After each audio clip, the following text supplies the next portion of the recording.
ఐదో విడత పార్లమెంట్ ఎన్నికల్లో ఇండియా కూటమి జోస్ కనిపిస్తోందని కాంగ్రెస్ సీనియర్ నాయకులు వి హనుమంతరావు అన్నారు. రాయ్‌బరేలీలో అద్భుతమైన ప్రజాస్పందన ఉందన్నారు. గతంలో కన్నా భిన్నంగా ఈ ఎన్నికల్లో సమాజ్వాదీ పార్టీతో కాంగ్రెస్ పొత్తు కలిసి వస్తుందన్నారు.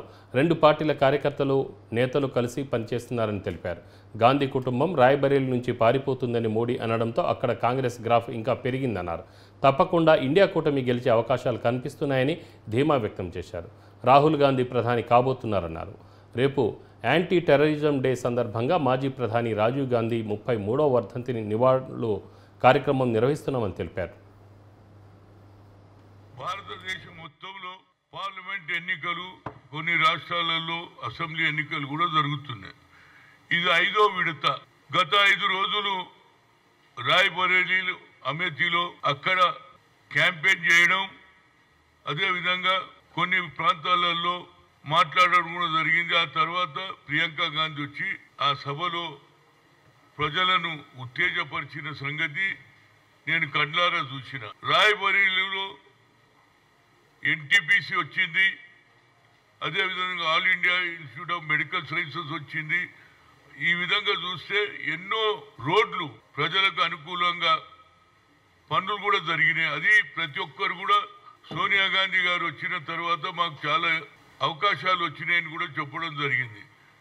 అయితే ఇప్పుడు ఒరిజినల్గా చూస్తే గతంలో ఎస్పీతో పొత్తు పెట్టుకున్న ఆనాడు ప్రశాంత్ కిషోర్ ఎట్టి పరిస్థితుల్లో పొత్తు పెట్టుకోవాలని చెప్పినా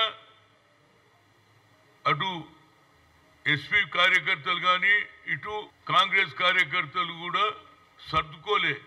కానీ ఈ ఎలక్షన్లో ఎప్పుడు కూడా మన ఓటు ట్రాన్స్ఫర్ అవుతుంది, కానీ వాళ్ళ ఓటు మనకు ట్రాన్స్ఫర్గా అయితే లేకుంటే. కానీ ఈ ఎలక్షన్లో నేను చూసిన మొన్న రాయ్‌బరేలీలో బహిరంగ సభలో చూడడం జరిగింది.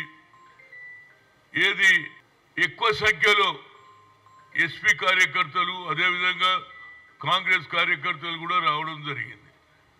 దీన్ని బట్టి చూస్తుంటే ఏంటంటే నరేంద్ర మోడీ కావాలని రాహుల్ గాంధీ మీద ఆరోపణలు, అరే పారిపోయిండు అని చెప్తుంటే, నేను పారిపోలేదురా బాబు, నా దగ్గర దమ్ము ఉన్నదని రాహుల్ గాంధీ రాయ్‌బరేలీలో నిలబడడం,